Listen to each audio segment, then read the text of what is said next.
Nació en la localidad de Morce, Junín, el 20 de mayo de 1944. Abandonó las leyes para pasear su pluma por las revistas más importantes de su época. Se hizo famoso por escribir la mitología del barrio porteño de Flores, pero su verdadera consagración la tuvo en la radio, con clásicos de la radiofonía nocturna como Demasiado tarde para lágrimas y La venganza será terrible. Creador de grandes personajes que ya forman parte de la mitología argentina, afirma que el infierno puede ser encantador y que todo lo que hace el hombre es con el único fin de seducir a las mujeres. Alejandro Dolina, músico, escritor, poeta, tanguero, mito de la radiofonía nacional, es uno de los grandes de nuestra cultura.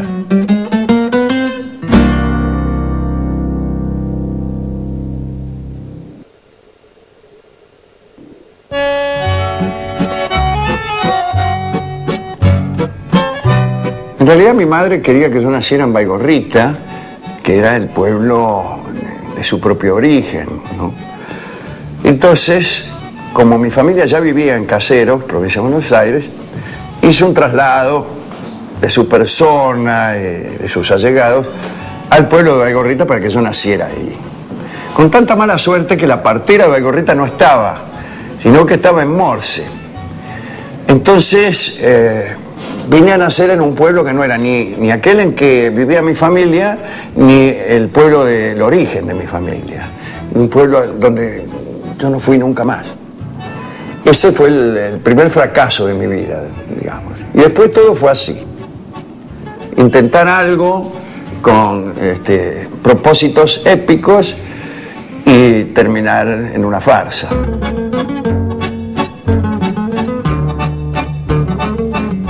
La mayoría de mis familiares no tenían ningún interés literario, mi madre sí, mis tías también, mi abuela también, en realidad bastantes.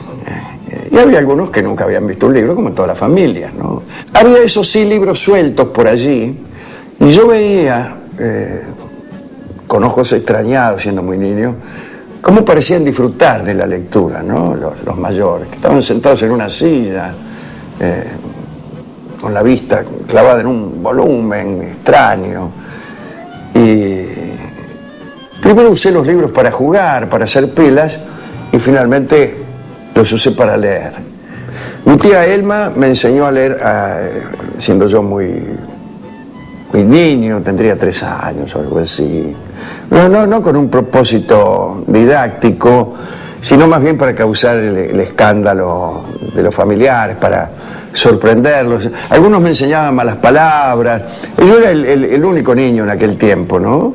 Y entonces me utilizaban eran todos muy jóvenes y me utilizaban como un fenómeno de circo, pero siempre con propósitos de escándalo, ¿eh? Mirá lo que le enseñé: contestaciones, retruques, con malas palabras, y entre esas gracias, la lectura.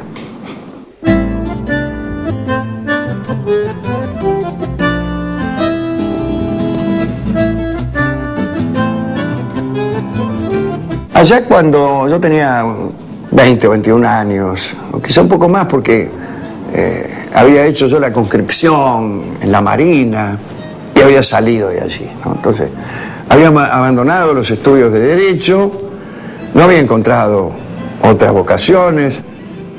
Mi vocación musical me había convertido en algo detestable, que es un aficionado. Era un aficionado. Pues ahí, en ese momento, encontré en una fiesta a un tipo que se llamaba Manuel Becuos, que era el novio de una amiga mía, una cosa que no era ningún acontecimiento importante ni nada.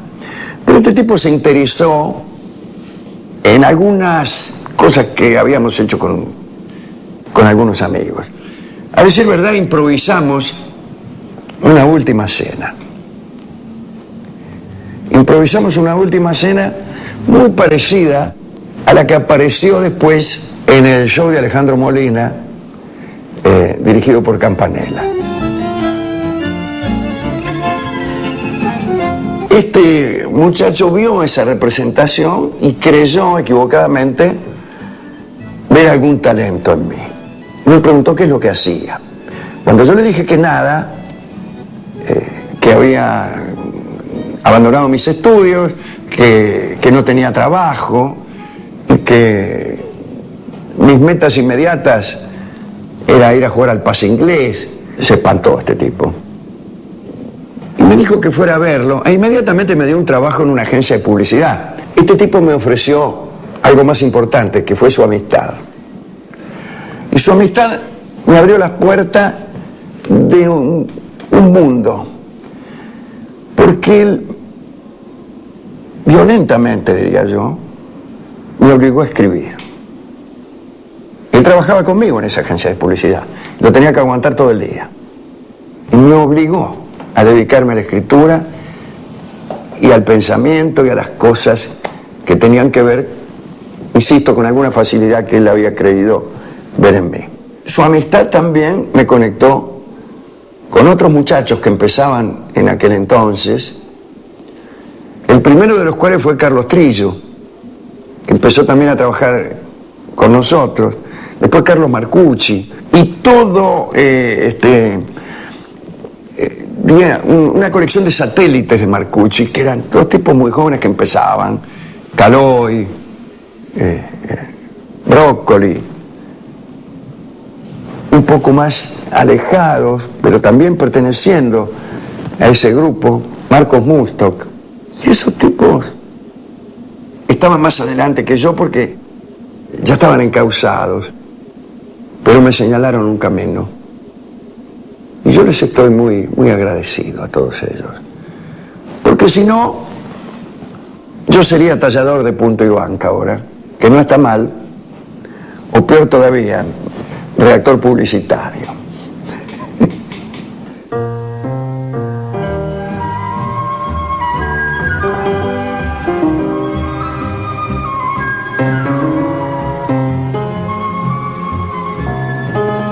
Yo llegué a Satiricón gracias a Carlos Trillo. A Carlos Trillo lo convocaron para que él escribiera o hiciera algo allí, y Carlos me convidó a escribir a dúo. Mi historia en la radio empieza con Mactas y Ulanowski. Ellos me habían visto de costado en alguna de mis visitas a la redacción, y habían visto cómo trabajábamos con Trillo.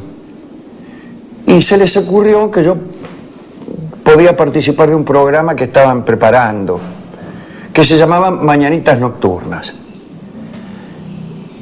Y ahí hacía yo una especie de papel ficcional que no era tal, porque finalmente era yo mismo, como casi siempre ocurre cada vez que trato de ser actor. Y que era Gómez, el equipo inmóvil. Gómez era un señor que estaba cubriendo notas por allí, y era muy fraudulento. Decía que estaba en Moscú cuando era evidente que estaba en su casa, inventaba datos, manipulaba la información de un modo torpe y evidente, casi como una premonición era aquello. Y además, en ese programa empezó a desarrollarse un sistema de improvisación que consistía en leer noticias de las revistas o artículos con consejos, etcétera, etcétera, e improvisar sobre ellos, utilizándolos como disparador para inventar historias delirantes. Es decir, esto me gusta más. Empezar a pensar a partir de un disparador, que no burlarse simplemente de algo que aparece como banal. En ese programa aparece también el sordo Gansé, ya que no todos los días, sino creo que 2 veces por semana, aparecía un pianista que tocaba siempre la misma canción, que era Milonga Sentimental, y también tocaba una especie de introducción que era Cada vez que me recuerdes. Había una glosa recitada por Ulanowski y Este pianista se equivocaba siempre. Y era gracioso que se equivocaba y se detenía y decía cosas como, caramba, no, ay. Y todo el mundo estaba como pendiente de las equivocaciones del maestro y le daba palabras de aliento. No es nada, maestro, siga adelante. Uy, caramba, ahí va, maestro. Y todo hasta llegar trabajosamente al final de la pieza. Era siempre igual, pero después, ese personaje, más adelante, el sordo Gansé primero, y después fue el pivote de una actividad musical bastante artística, que es la que estamos realizando ahora, ¿no?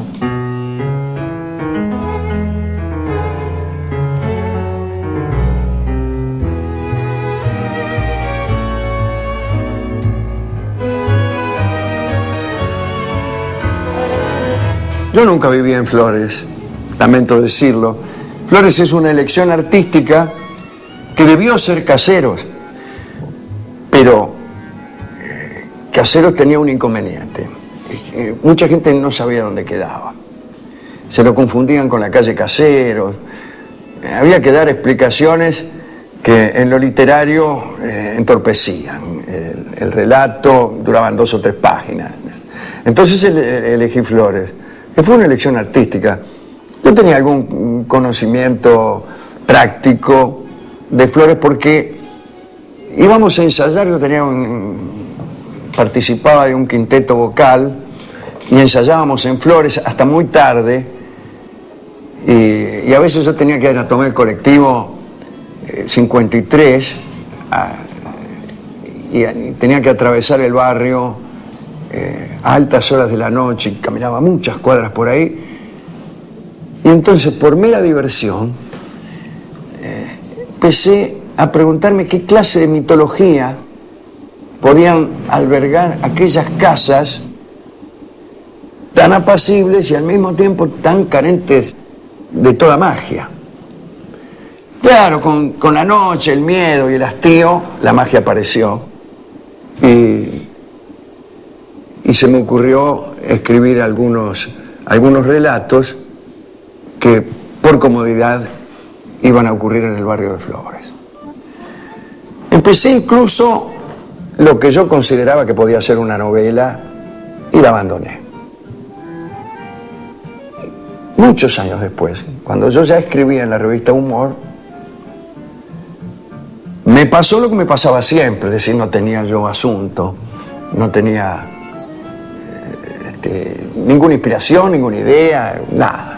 Y venían los enviados de Casioli a pedirme que entregara la nota.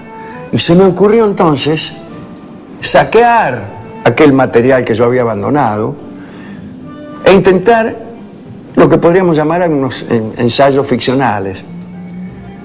Y entonces empecé a abordar algunos temas, pero envolviéndolos con estos personajes, que son Jorge Allen, Manuel Mandel, el ruso Salman, y que vivían en el barrio de Flores. La primera de aquellas notas fue, creo que, el reparto de sueños en el barrio de Flores. Y tuvo mucho éxito. Y ese fue, en realidad, el nacimiento de las Crónicas del Ángel Gris.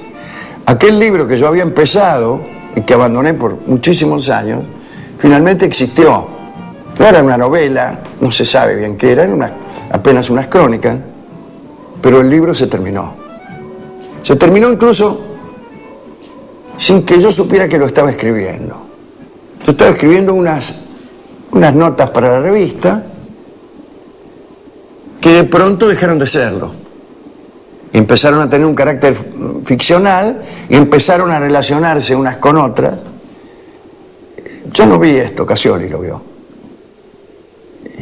Y entonces, a partir de cierto momento, empezamos a dar forma a lo que después fue el libro que editó el propio Casioli, ¿no?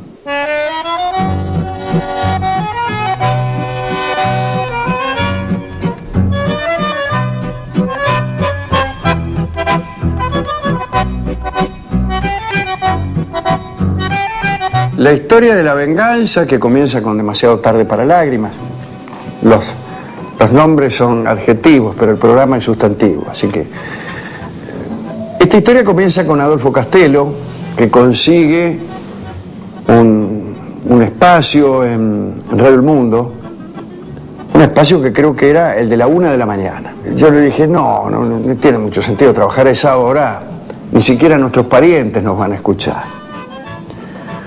Entonces Adolfo me pidió que permaneciéramos allí un mes como prueba, y yo le dije que sí, y me gustó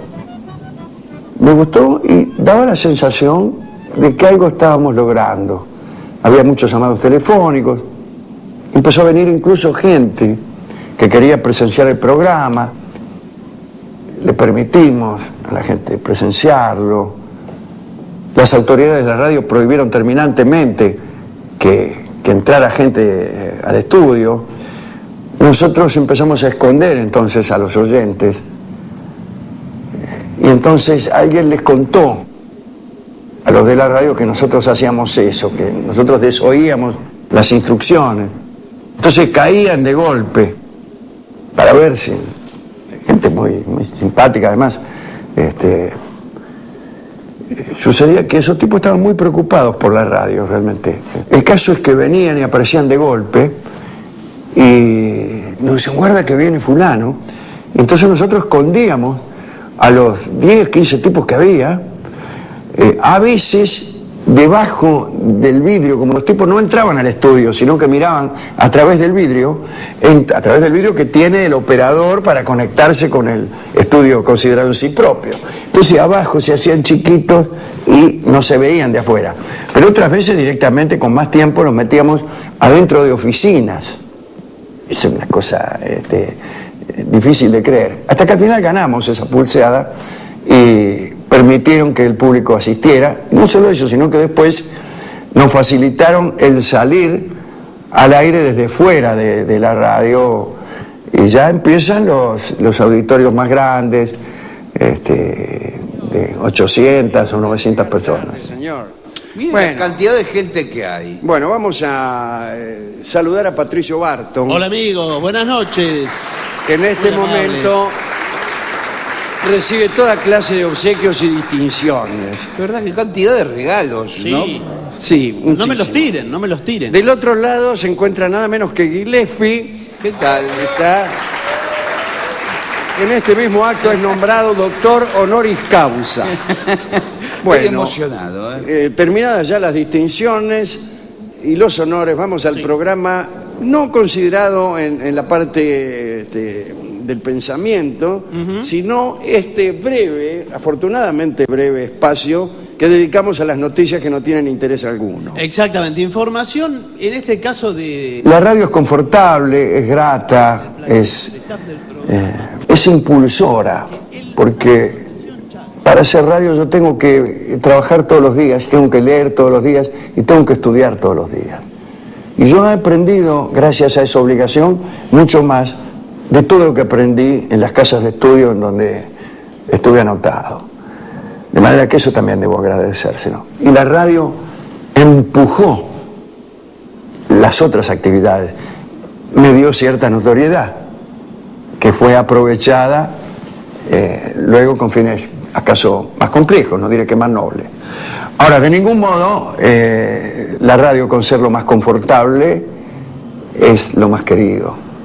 Si yo tuviera que quedarme con algo de lo poco que hice, me quedaría con lo que he escrito y aún con lo que he compuesto.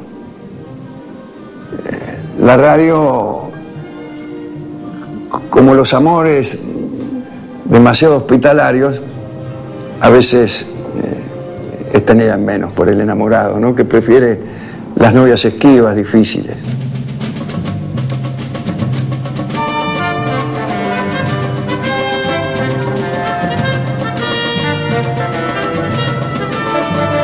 Yo tomé un viejo episodio de la televisión que se llamaba Una señorita demasiado exigente y empecé a escribir lo que me costó el amor de Laura. Ciertas desventuras amorosas de aquellos años me ayudaron también como ayudan las musas, ¿no? Tirando bien fuerte de nuestras emociones. Quizá de otro modo, si yo no hubiera sido tan desventurado en amores, me hubiera costado mucho más construir la historia y llevarla adelante. Se terminó la composición y vino la parte de convocar a quienes la fueran a grabar, porque aquello fue un disco en principio, solamente un disco. Y por suerte conseguí que estuvieran y que cantaran en aquella opereta, que así se llamó, Mercedes Sosa, Sandro, Lelutier, estuvo Sábato haciendo un pequeño papel, estuvo Ferrer haciendo un pequeño papel, estaban los Huancahuá, estaba Julia Senco.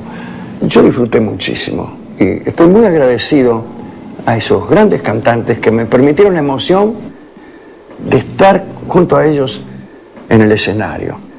Yo creo que salí ganando, ¿no? Yo creo que salí ganando. A veces aquel amor no prosperó. Yo escribí esa obra pensando equivocadamente en que hacer mérito servía de algo. Y voy a emocionar a esta mujer escribiéndole esto, y entonces no podrá menos que amarme, pensé yo. Hubiera sido espantoso, imagínese a alguien que lo ame a uno nada más que porque uno es un buen compositor. Sería horrible. No ocurrió aquello, pero en cambio me quedé yo en posesión de una obra que de otro modo no podría haber escrito nunca. De manera que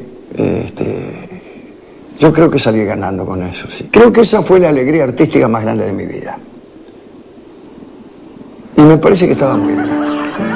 Adentro esta samba canto a mi tierra distante, cálido pueblito de nuestro interior, tierra ardiente que inspira mi amor. Sedosa reseca de sol calcinante.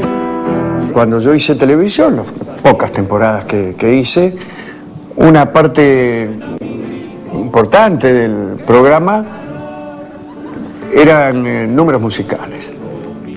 A veces números convencionales que me permitieron tocar y cantar junto con enormes figuras de nuestra música, y a veces componíamos música y hacemos unas pequeñas comedias musicales. Las limosnas están siendo cada vez más escasas. Tengo una idea que nos va a llenar a todos de plata. Vendemos talismanes, amuletos, reliquias, estampitas.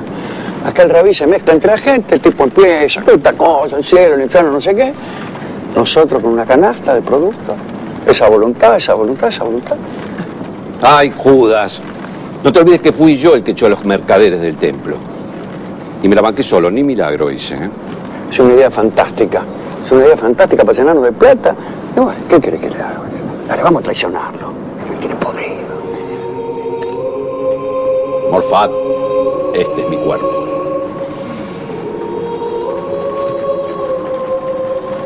En verdad os digo, uno de vosotros me traicionará. Maestro, ¿seré yo, maestro? La gallina que primero cacarea es la que puso el huevo.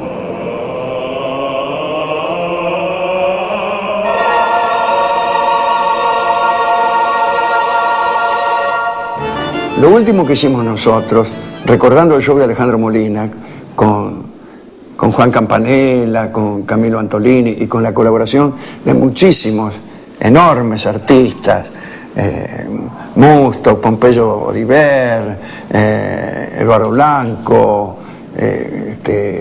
Miguel Ángel Rodríguez y toda la pandilla de músicos que me acompañan siempre, y mis hijos Martín Dolina y Ale Dolina, que prácticamente fueron los que tiraron del carro de aquel proyecto. Todo eso me permitió por fin conseguir algo que a mí me satisfizo en la televisión. Así que yo he sido feliz también con eso. Ojalá pudiera repetir algo parecido.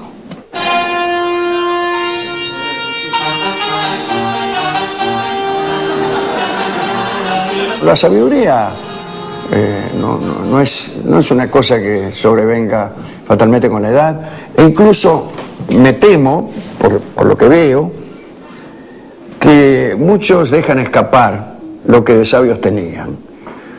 Así que si de algo tengo miedo, no es de decaer en lo físico. Yo todavía juego al fútbol, con muchachos más jóvenes y me defiendo bien. Probablemente dentro de 10 años no pueda hacerlo. Pero eso me preocupa menos que no poder resolver ecuaciones de segundo grado. Yo he pertenecido a muchos grupos de malandras y no estoy orgulloso de eso. Más bien estoy arrepentido de haber sido cruel. Como decía Mansi, el niño que llevo en mi hombría detesta a aquel hombre que hubo en mi niñez.